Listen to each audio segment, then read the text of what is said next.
All right, everybody. Welcome to another episode of Dids in the Dugout. And me and Hitch are joined by a very special guest this evening. We've got Ole Miss sophomore first baseman Will Furniss joining the show. Will, how you doing, bud? I'm good. How are y'all? Good. Man, doing pretty good. Super excited to get to talk to you here today and get your thoughts on, your first season in Oxford, kind of what's been going on this summer for you. I know you've had a busy summer and, kind of an outlook for year two for you too. So, we can go ahead and dive into that a little bit. First of all, first, happy late birthday. You had a birthday a few days ago. So Thank you. How old are you now? I'm 20, just turned 20. 20. Okay, so you're not going to Nice. be a draft eligible sophomore then. No. Man, I know that sucks for you, but I love to hear that. I'm excited. For 2 more years. I'm glad to be here. Yeah.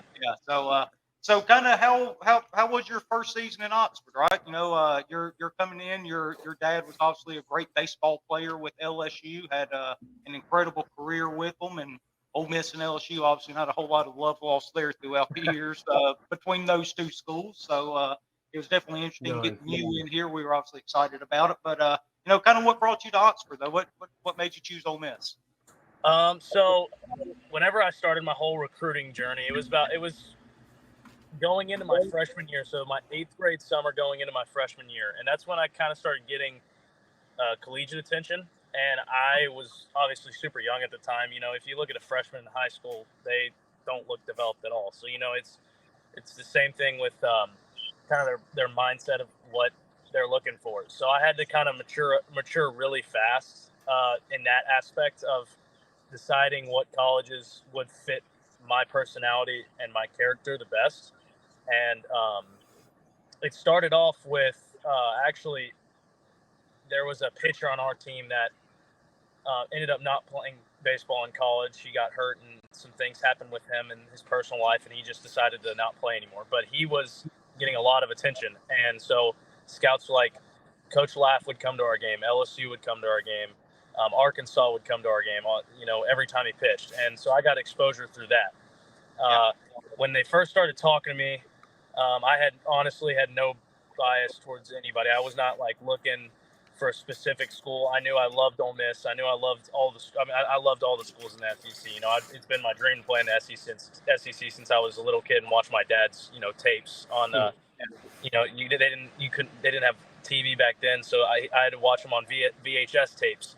But I wanted to play. I've seen some of those. Oh yeah. I've wanted to play in the SEC for a very long time. And so I think the Coach B in my recruiting visit told me it wasn't really a visit. It was I came to a camp, and he sat me down and talked to me, and he said, well, you'll know before your head hits the pillow tonight where you want to go now that all of your offers are on the table, right? And so he was right. I did know that I wanted to go to Ole Miss. I don't know if I was ready to admit to myself that I was ready to commit already.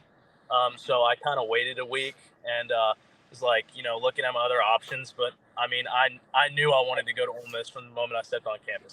The town reminds me of my hometown because I'm from Nacogdoches. It's a small town in East Texas, and it really reminds me of Oxford. So I loved the campus. The campus is beautiful. Oxford's a great town. I knew I wouldn't have a problem with the fan base because the fans are freaking awesome. My dad actually played for Coach B at LSU whenever he was there. So I knew I'd love Coach B. Coach Clem and Coach Laff were both awesome. And at the time, it was Mark McMillan that was the volunteer assistant. So, and I loved him as well, but I also love Coach Cleary now too. So, yeah. What I thought was cool about your dad is how he was like, no, I of course I would love for him to go to LSU, right? Continue that legacy. But what I want more than anything is for him to blaze his own legacy, right? Like don't live off my name. Go somewhere else and make your own name, man. I love that. That's great. Yeah, he didn't put any pressure on me at all. He just said the only thing he said is he wants me to make an educated decision, not one based off of, just I like this place. He wanted me to research it, look at their academic programs, which Ole Miss has a pretty good academic program. He wanted me to make sure that I would like my teammates. So, because if you don't like your teammates, it's just miserable. So I made sure of that, and Ole Miss checked all of the boxes. So it was a pretty easy decision for me. Well, and he could help out too, right? With could you play for Bianco? Because like you said, he had played for him, and he could kind of give you his coaching style and let you know if that clashes with your personality or playing style. Yes, sir. Yeah, go ahead. Did you look like you were fixing to say something? I interrupt you. Go ahead. Oh, no, I wasn't. Yeah. Now, just, obviously super glad you ended up coming to Ole Miss. We were all really excited when we saw that you had not only committed, but also when you had signed, we knew you were going to be coming here. And, right out of the gate, you get started with the boom, right? First game of the year against Delaware, you come in as a pinch hitter and you put one right into the student section. You get beer showers your very first at bat. What was that like? Oh, I can't even remember most of that moment. I was so nervous. Your first collegiate AB, especially for me, I was so nervous. Coach B, I was in the dugout. I was doing the hitting chart for us, and Coach B said, "Hey, Furniss, put that down. Get your helmet on. You're going to go hit." And right then, like my head was like, "Oh, okay, I'm hitting. I'm about to play my first in my first game." I was so nervous. I was shaking in the on deck circle. I was trying to make it look like I knew what I was doing, and I was like, yeah, I was ready to be there. But, oh my goodness, I was nervous. Yeah, it was so nerve-wracking. Yeah. When you say hitting chart, you're doing the hitting chart.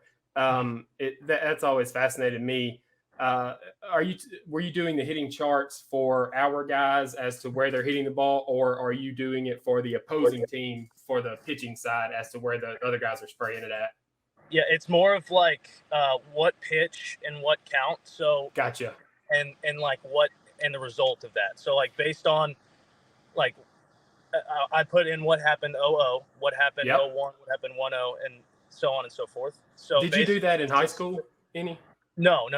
This was a brand new thing for me, but honestly, it's to help us realize what tendencies pitchers use against us, especially for certain pitchers, and then it kind of helps that we go back and look at it before we go up to the plate. So that way we kind of have an idea of what sequencing and then what pitches they like to go to in certain counts. Oh, super important in today's game. I just remember being a freshman in high school as the backup catcher, and somebody handing me a binder and saying, "Oh, here, chart this," and being like, "What are you talking about? I have no idea what you're even meaning." And I could imagine walking onto a college campus into a dugout and, the head coach handing you something and being like, "Okay, you do this now." I'm like, okay, I'll figure it out, I guess. Yeah, no, I got help. So actually for the first couple of weeks, they had all the freshmen do the charts and everything, but they had a returner help you with it. So that way you nice. At least they're kind. Yeah. So that way you aren't, hung out to dry with all the just figuring out, because it's tough because the game works quick now because the pitch clock. Fast. So fast. You have to be on top of your game whenever you're doing the charts. Yeah, and kind of piggybacking off that with the pitch clock and all that, like was this year the first time that you actually had to deal with the pitch clock and kind of the game speeding up a little bit? It's already speeding up. You went from being a senior to hitting in the SEC in year one, right? That's a hell of a difference in itself. But then you're having to watch the pitch clock, and the game speed up, stuff like that. What kind of adjustment was that like? So I think the biggest thing for me was, in the first series against Delaware, they really like to go fast. So basically, as soon as you got in the box and you made eye contact with them, they were rolling. So I think it wasn't necessarily a challenge, I wouldn't say, but I think at least for the first couple series, instead of stepping out of the box and readjusting my bat and gloves, I would just stay in there and wait. See, a lot of people do that. Yeah. So that way you aren't caught off guard. That way you're not quick pitched. You're ready for the pitch at all times. And people will do that, and that's just kind of how it is now. I honestly like the pitch clock because it makes the game, it not necessarily speeds up, but if you go back and compare old film to new film on how quick the game is, people would take forever, and I don't think anybody really realized it until the pitch clock was implemented, and that games would take 4 or 5 hours when really all they need to take is 2.5, 3 hours. Yeah. That was one thing with me when all this stuff started getting implemented. I kind of call myself an old school baseball guy, right? Like I didn't mind a 4.5 hour game because that means that I got to sit there for a longer period of time and enjoy myself, right? Yeah. But so when all this come about, I wasn't sure how much I would like it, but from a standpoint of growing the game, getting more eyes on it, and then it just being more aesthetically pleasing on television, watching it, it makes the game so much better to speed it up the way they do. So I was really impressed with the way that it played out. Not only in college this year, it's made the major league game, I think, a lot more watchable too for people. Yeah. So, because they're always doing something. Yeah, right. There's always something going on. So and as a hitter, I want to get in the box and go. I don't want the pitcher standing there and taking 30 seconds to get the signs and deliver his pitch. Like when I step in, like you said, when I step in the box, I make eye contact with the pitcher. Let's go. Yeah. I don't want to think about it anymore. Let's go. Yeah. So well, we're going to fast forward. It's either 1 or 2 weeks, and the Ole Miss Rebels welcome the Maryland Terrors into town, right? Big Ten battle coming in. They're obviously a really talented team. Had several guys drafted off of that team. Really good Maryland team, and I'll kind of hand this one off to Hitch because I know there was one he was wanting to ask you about here. Yeah, man. I gotta know what it was like in that dugout after TJ hit that bomb and turned around and told the catcher.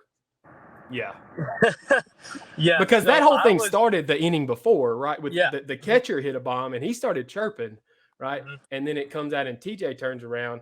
And a little backstory on TJ for me is I was done with TJ. Like, I hate to say that I don't like the kid or he shouldn't play because I get stuff was going on with him. And I also understand he's playing for the rest of his career trying to make it to the major leagues. I get it. I just thought, man, I'm tired of seeing him in the lineup striking out. I've never gone from disliking a player so much to I will live or die for what this player does after he hit. As soon as he hit that bomb and turned around, completely changed for me. I was like, okay, I'm TJ McCants every day, all day now. Oh, yeah. Tell me what it was like in that dugout when he hit that bomb. Okay, so I was trying to remember, right? I've been trying to remember this whole time, and I know I didn't remember because I went back and watched the replay. I was like, why don't I remember this? It's because I was on deck whenever he hit it. So as soon as he hit it, I threw my hands up in the air, like bat and everything, both my hands pointing in the air. And then I look back after it goes over the fence, and I'm screaming like, "Let's go!" Yeah. And I look back. It was a big hit at that time too. Yeah. It was getting like, because that was our first that was our first ranked matchup. We were both ranked pretty high. Yeah, and so we were pretty excited about that series, and we lost the first game, and the next year I think that was the second game. I believe that was the second game. It was a Saturday game. Yeah, it was the second game. And so I threw both my hands up in the air. I watched it go over the fence, and I look back, and TJ's still talking to the catcher. He's still standing in the box. I was like, oh, gosh, TJ, we better start running. But I remember looking back at the dugout. Everybody hopped out so quick, and I believe we got a warning for coming too far out the field. Yeah, you did. Because we were so pumped. And Coach B actually walks out. You can see him in the whenever TJ does the boom, Coach B walks out and grabs Kemp and has to start pushing him back into the dugout because, Kemp's ready. Kemp's, everybody's scared of Kemp. Like, you don't want to be on Kemp's bad side. And that's what's interesting to me is Coach B and all the other coaches' reaction, right? Because as an almost 40-year-old man now, I know how you have to react to that. You have to say, no, calm down. But as he's pushing Kemp Alderman back in the dugout, he's probably saying things like, I get it, big guy. We'll get him in a minute. If I let you go, you'll tear their head off. Get him at the plate. He's firing him up in a different way. And, man, but I could see as a 20-year-old kid, man, let that monster go and let's have it out right here. But, it was a fun series. I loved that they came to town, highly ranked like they did. And, man, that game Saturday, we scored so many runs. It was so fun. And I hate to say it, but early in the season like that, that was one of my highlights of the entire season was TJ hitting that ball and just standing there watching it. And I thought we were going to have to go to commercial break while he rounded the bases. He took so long getting around the bases, and I loved it. That's the kind of stuff I love. it's obviously been months since that happened, and I still get the random text from Hitch of the video of TJ hitting that bomb. This is my boy right here, you know. So that definitely got us really fired up for that one. So you talking about being on deck for TJ's on there. That actually reminded me that first home run you hit against Delaware, your first career home run. You went back to back with TJ. He had just left the park right before you went to the plate. Yep, he did. And I thought he had torn something in his Achilles because he got a cramp in his calf. He got a cramp in his calf, and it scared the daylights out of me. And then he was up and running fine. So it was all good, but that was a really cool moment for sure. So you're on deck there, and he does that. All right, that kind of leads me to what I really want to get out of this is, are you scared going to the plate after that happens that you're fixing to get one in the back? Well, or not scared. Scared's not the right word. Worried. Like just is it in your head now? Yeah, in the back of my mind. I would. Are you just going up there with your approach and trying to not think about it? Yeah. You try to not think about it because typically pitchers won't necessarily go. I mean, sometimes they'll go after the next guy, but after you just get a warning like that, I mean, if you hit somebody, you're thrown out and you're suspended for a couple games. Sure. And I don't necessarily know if they want to do that, but it always is in the back of your mind. I think I can't remember what I did the first pitch, but I probably took it because it probably was in the back of my mind. Because if I get hit, it's gonna. I mean, my teammates would have backed me up, so there probably would have been a brawl. But they didn't end up hitting me. I can't remember what I did, but after going up to the plate after a bomb like that, if you hit a 110 mile an hour line drive single into the gap, like you're just gonna feel like you didn't do anything because if you don't hit a bomb, then you might as well have struck out. Yeah, I get what you're saying. You can't one up TJ. Like that was probably that's impossible to one up that situation. So I kind of want to ask you about your approach a little bit because just kind of watching you on television and all that this first year, it reminds me a lot of another lefty first baseman, Freddie Freeman. Like you look like you're up there and all you're trying to do is hit line drives to the outfield, right? Like you're not going up there trying to hit the ball out of the ballpark. You're trying to make contact, hit it hard, and hit it in a gap somewhere. Is that kind of what your mindset is each time you go up to the plate? Yes, that is my mindset, but sometimes I want my misses to be under the ball as opposed to on top of the ball. And is where I hit a lot of singles this season, and I'm trying to change that to where I hit a lot of doubles and home runs, but still with the line drive approach, because my dad's always said, if you hit a line drive off the wall, home runs will come. So they will, but I tweaked my swing a little bit this summer to where I have more lift on the ball, and I hit a lot more doubles. I think I hit 14 or 15 doubles this summer. And then I had four home runs. Well, at that point, it's an adjustment to your launch angle, not an adjustment to your timing or anything like that. So, and I'm not going to say it's an easy adjustment by any means, but adjusting your launch angle is much easier than adjusting your timing or anything like that. Yeah. So I get what he's saying. Like, if you're hitting balls off the wall, like it's a tiny adjustment to start hitting home runs. Yeah. Yeah, exactly. The home runs are. He always says home runs are accidents, which he must have hit a lot of accidents. Yeah. That team had a lot of accidents that year. Yeah. They had a ton of accidents, but he says home runs are accidents, which that's what I've had, kind of the philosophy I've had the whole time. And challenge. I see it a lot of times. It looks like when you're scuffling, or maybe when the team's scuffling, I noticed a lot of times this year that your approach would be wait back on it and try to hit a ground ball up the middle. It looked like that's all you were trying to do, right? It happened a lot too. That I remember a lot of balls that you hit that weren't screamers up the middle, but when I think back at it, it may have been in a stretch where you were 1 for 9 or starting to scuffle a little bit, and you like had reset yourself. It's like, okay, I'm opening up, or I'm stepping in the bucket, whatever I'm doing, let me get recentered and start trying to hit the ball up the middle. And I mean, as a freshman, dude, that's light years ahead of where you should be at this point. So good job. Yeah. So there's some situations where I'll do that too. Not even if I'm on a hot streak, like I think it was the game against Georgia. Can't remember if it was the first or second game, but everybody shifts me because I'm a big lefty power guy, so I pull the ball a lot. Well, It was bases loaded. They had shifted me, and my whole philosophy was I don't care if it was 1 out.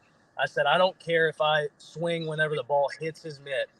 I'm not going to be early and roll over into double play because we need the run. So he threw me a first pitch slider. It was a sidearm guy. He threw me a first pitch slider, and I ended up hitting it off my handle. Like it was a terrible hit, but I did what I wanted to do, and I put it down line drive in the book. For a double. Yep. So it was a double, and we scored 2 runs, and it helped us win that game. So there's certain situations where I'm like, okay, I don't even care about line drives right here. I just want to put it somewhere where they're not. Yeah, situational hitting, right? Like hitting behind the runner, making sure you hit the ball in the air to the outfield, less than 1 out, runner on third. It's stuff like that that I really think that coaches today do a good job of actually putting that in kids' minds starting at a young age. Mm-hmm.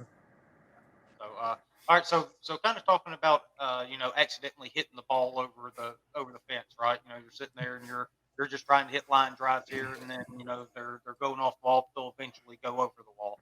I've got a feeling, and you can tell me if I'm wrong here. There was a fastball in Oxford when LSU came to town off of the right arm of Paul Skeens.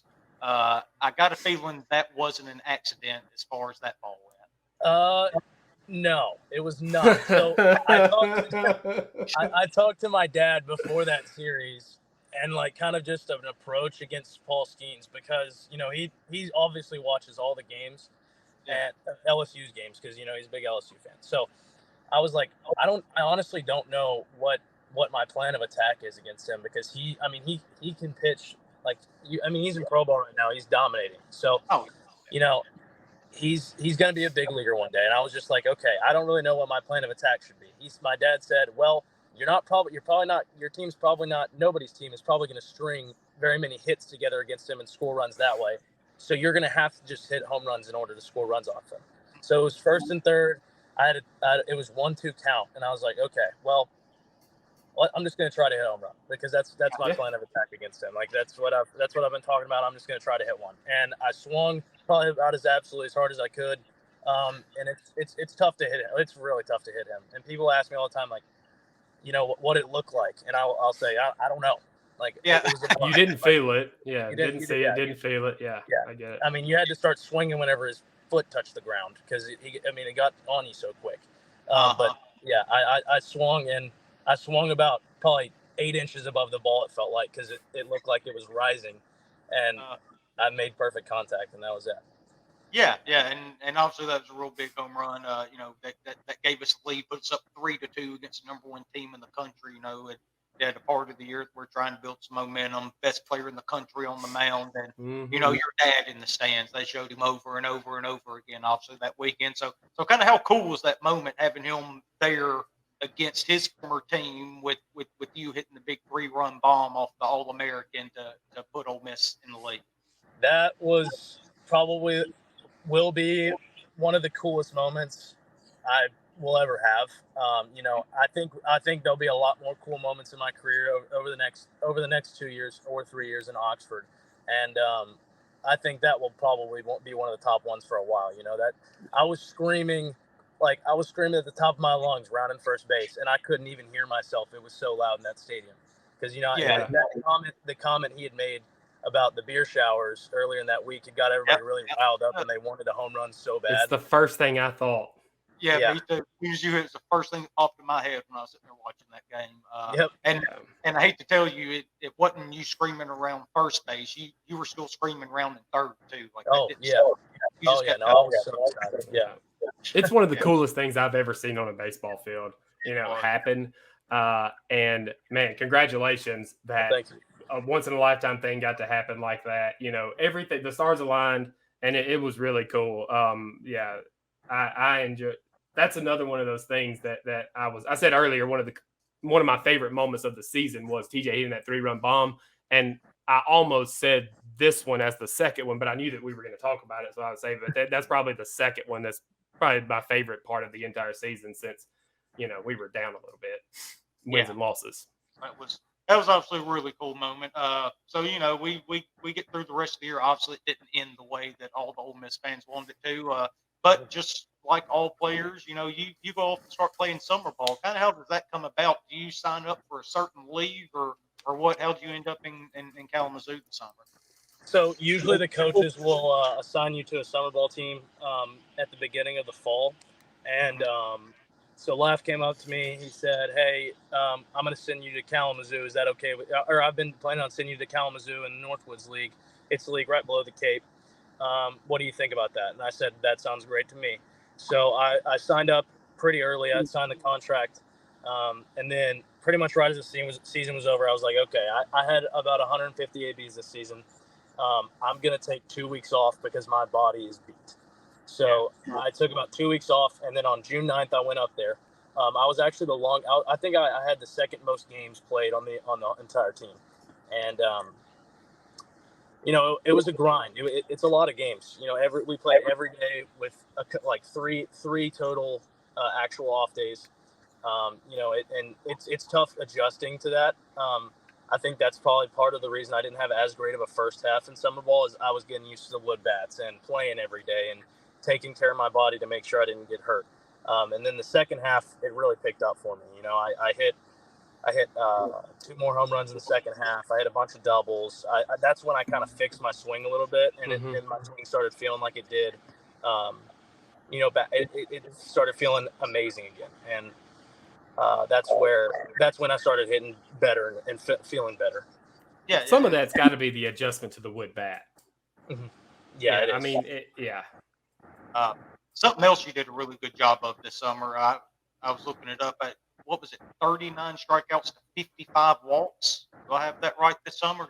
Yes, Yes, I did. I actually led the Northwoods League in walks. That had been my goal because I struck out more than I'd have liked to last year, and I did not walk anywhere near as much as I struck out. So that was one thing going into the summer is I wanted to really fix my zone because I kind of went out, as a freshman. It's more, I would say being a freshman is more of a mental challenge than it is just a pure baseball talent and physical challenge. Just because, especially in the SEC, I was like, dude, I'm starting with the best people in the country. Like you can't join a more competitive conference than this. And honestly, it was more of like, I have to do this. I have to do this. I have to hit good. I have to feel good. I have to make good decisions on the field in order for me to keep playing, and that wasn't the right way because, I wanted to, but I was making it to where it sounded in my head like I had to in order to keep my spot. So I think that was one of the biggest challenges I faced, and it caused me to open up my zone and try to hit everything as opposed to just keeping my same approach from high school. Because in high school, I struck out 3 times my senior year. Wow. 2 of them were looking, which I went back and reviewed video. They weren't strikes. And then I walked a ton in high school as well. And so I was like, I want to get that same approach. And I think helping my swing a little bit, I narrowed up a little bit on my swing. And I used to just spit on balls out of hand. So that's what I was trying to get back to. And as soon as I got there, that was my main goal, is hit more home runs, hit more doubles, and then increase my on-base percentage to where it's not nearly the same as my average. Dude, I love those goals. Let's go ahead and write those down, put those in the bank, hand them to Coach B, and say, check. Yep, that was the goal. So you obviously had a really good summer too. I've kind of kept you longer than I anticipated, but real quick, I wanted to get to next season. Obviously your second year in Oxford. I was really impressed with the transfers we've been able to bring in, the recruiting class. But we also got a little bit of a lift from the MLB draft too, right? You get Mallets and Rivas and Groff back, Ethan Legier's back, right? So we got a little bit of camaraderie to go with some of these transfers to mix in young guys like you and Udermark coming back. And then Sonia Quinn, I think we're going to just pitch the fire out of the ball this year because that's one thing that pitchers always do under Coach B, right? That freshman to sophomore jump is, a tale as old as time. They always make that big jump, those 2 really talented guys. So, kind of what's your outlook for this coming up season? Obviously, I know you're expecting big things, but just how excited are you to get this 2024 season underway and kind of wash the bad taste out of your mouth from this last year? I'm beyond excited. Words can't even express how excited I am. I went to the locker room for the first time out yesterday, and it's crazy how many new guys there are, and not in a bad way, in a great way. Like, we've got, I'm probably going to miss some transfers here because I'm not sure of everybody's name yet, but I know we got Luke Hill from, I Bleav it's Arizona State. And we got, I can't remember the guy from FAU. I'm blanking on his name. I don't know all the names yet, but I met a lot of those guys yesterday, and they're all great guys, which I know they have talent.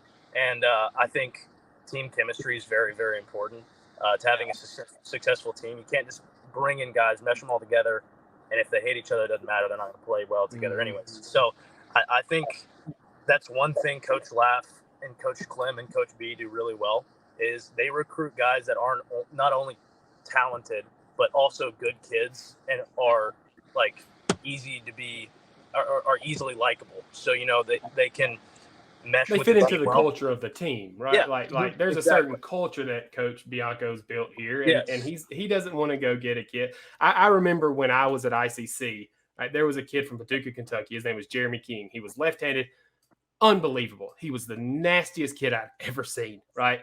He kept getting in trouble over and over and over. Eventually, Coach Box at the time kicked him off the team, had to, right? Like, you don't want kids like that in here that are going to cause trouble no matter how good they are, right? Yes. And so I kind of think that's what you're saying is Coach B's built a culture here, and he's going to get kids that are good at baseball, but probably more importantly, that are going to add to the culture that he's built.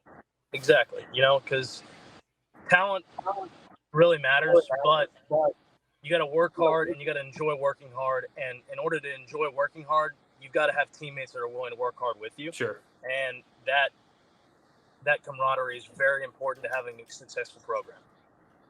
Yeah, makes sense. So, all right, Will. Look, like I said, kind of kept you longer than I intended to, but I surely appreciate you carving out some time for me. Man, I enjoyed it.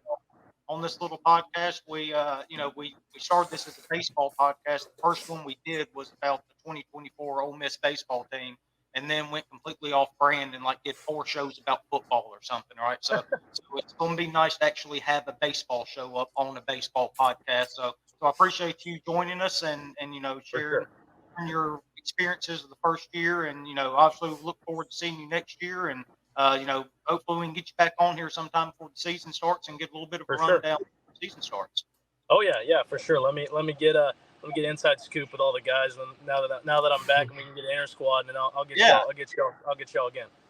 Yeah, man, that's what I love. That's what I like. I asked you that question about the TJ bat. Like, I know that you're a big kid. I know you hit baseballs well. I know that everybody on the team plays, right? Like, I want to know all of the stuff about the unwritten rules, all of that. I want to know that interesting stuff. So yeah, I'd love to have that on, man. This was a great talk. I enjoyed it. Thank you very much. Thanks for having me. Yep. All right, Will you have yourself a good birthday, and get ready to raise some hell in 2024, and let's get the Rebels back to Omaha. Let's do it. All right, hi Toddy, bud. Thanks, Toddy. Toddy.